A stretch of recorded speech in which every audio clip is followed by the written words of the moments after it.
Nagsalpukan ang dalawang motorsiklo sa Baybay City, Leyte. 3 ang sugatan, kabilang ang isang batang babae. Yan at iba pang balita sa Visayas, hatid ni Luan May Rondina. Puno ng sugat sa iba't ibang bahagi ng katawan ang mag-inang ito at isa pang lalaki. Matapos magsalpukan ang sinakyan nilang mga motorsiklo sa Baybay City sa Leyte kagabi. Base sa paunang investigasyon ng mga otoridad, nag-overtake ang lalaking rider sa isang sasakyan. Paglipat niya sa kabilang linya, doon na niya nakasalubong at nakasalpukan ang motorsiklong sinakyan ng mag-ina.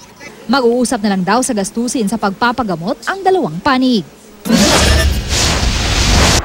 Sa Leyte pa rin, nadaraanan na muli ang kalsada sa Barangay Lemon sa bayan ng Kapuokan. Isa na ra ang naturang kalsada dahil sa putik na naiwan doon matapos ang magdamag na pag-ulan kahapon.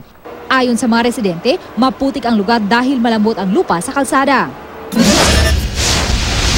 Sa Cebu City, mahigit 4,000 pulis ang ipinakakalat sa lungsod para sa inaasahang pagdagsa ng mga tao sa pagdiriwang ng pista ng Señor Santo Niño o ang Sinulog Festival.